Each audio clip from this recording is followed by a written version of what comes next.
ဒီနေ့မှတော့အိမ်မှာတနာလှုပ်ရှားဖြစ်လို့လုံနီးလေးကိုမျှဝေပေးလိုက်ပါတယ်ရှင်ဒီတနာကိုမုတ်တိနဲ့ဖြစ်ဖြစ်ထမင်းနဲ့ဖြစ်ဖြစ်တွဲစားရည်အရာကိုစားလို့ကောင်းပါတယ်ရှင်အရေးဆုံးဒီကင်းမချောက်ကိုရေစိပ်ပါမယ်ရှင်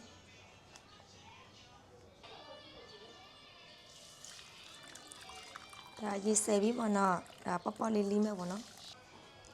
ဒါဆိုရင်အသီးအရွယ်လေးစားလီးပါမယ်ရှင်ဒါဒီတော့နီရေလေးဒီတနာလေးထဲမှာပေါ့ဝေးတဲ့จิตတော်နီပဲဆာဝတီပဲတီပြီးတော့ကင်းမချောက်တို့ကိုအစစ်သေးဖြစ်အောင်လီးထားပါတယ်ရှင်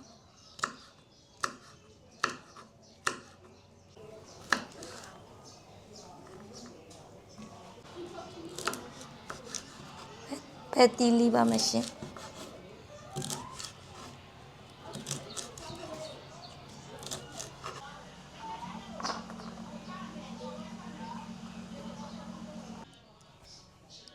ဒီရေစိပ်ထားတဲ့ကင်းမချောက်လေးရပြီဆိုရင်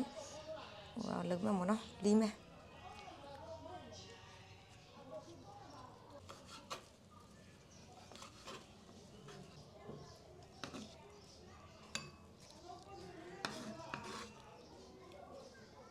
ရေစုပ်ရေစုအောင်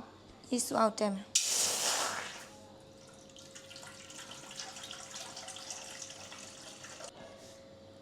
အဲ့ဒီဆာလကာကြီးကိုဒါဟိတ်ခါစောနဲ့နစောထမ်းမယ်ရှင်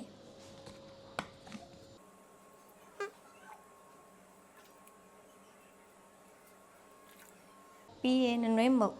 ဆိုတော့နည်းနည်းလေးထမ်းရောက်လာအောင်လို့စားလေးနည်းနည်းထမ်းမယ်ရှင်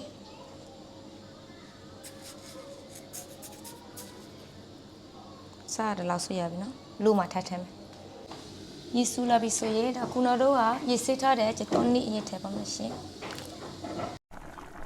ယေစုလာပြီဆိုရင်ခုနတို့ကအစစ်သေးပြထားတဲ့จิตတော်နီပဲဆာဝတီပဲတီတို့ကိုထပ်ပြုတ်ပေးပါမယ်ရှင်ပြီးရင်ကင်းမချောက်ကိုလည်းထပ်ပြုတ်ပေးပါမယ်ရှင်ဒီပဲတီးကနည်းနည်းလေးအရာဖြောလာစီရပါပြီနော်ဒီပဲတီးကိုစားကြည့်လို့နည်းနည်းလေးပျော်ရည်တော့ရပါပြီရှင်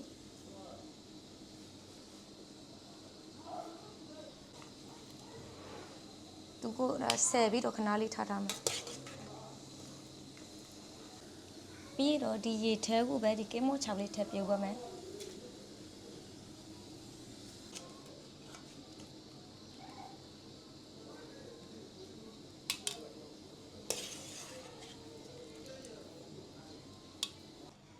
နားလေးလောပါမယ်ရှင်ဒါ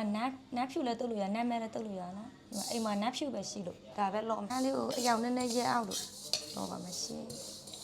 နားလောပြီးပြီဆိုရတော့ငရုတ်တီးကြောပါမယ်ရှင်ဒီငရုတ်တီးကြောထဲကိုဒီမှာကျတော့ဒီจิตတော်ဖြူရငရုတ်တီးရဲ့ထောက်ထားတဲ့ဟာရဲ့ငပီးရဲ့ထဲပြီးတော့ကြောမှာဖြစ်ပါတယ်ရှင်ငရုတ်တီးစစ်တာပါမယ်ရှင်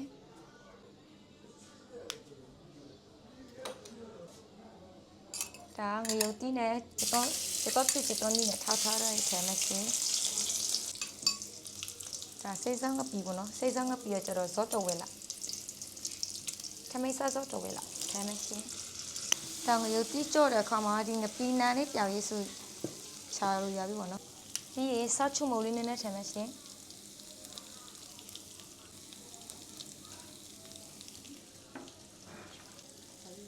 တကြောကိုလည်းလက်ဖေးစားစုံးနဲ့တဝဲလောက်ထည့်ပေးပါမယ်ရှင်ကိုလာထောအရောက်တိတ်မဟုတ်ဘူးနော်ဒီကိုလာထောအရောက်တိတ်မဟုတ်ကြတော့ဒီလက်ဖေးဆောက်စွန်းနဲ့သဇောထန်မရှင်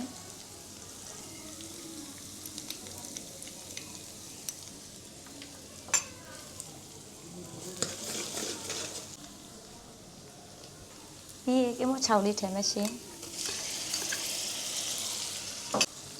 ပြီးရင်နတ်ထန်မရှင်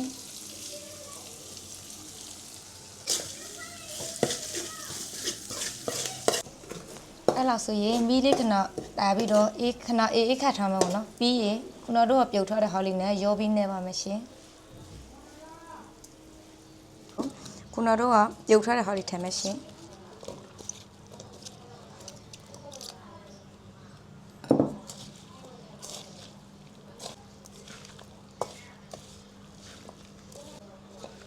အားလုံးတမအောင်ရောနေပြီးရင်အရာတော့ကိုမြည်ကြည့်လို့ရပါတယ်ရှင်ဒီမှာအရာတော့အပေါ်အငတ်ကိုကိုစိတ်ကြိုင်မြည်ကြည့်ပြီးတော့ထပ်ထည့်လို့ရပါတယ်အရာတော့လေးနဲ့ကွက်တီဖြီးပြီးဆိုတော့မုတ်တီနဲ့တွဲဆက်လိုက်ပါမယ်ရှင်နောက်ဗီဒီယိုလေးမှာပြန်တွေ့ကြမယ်နော်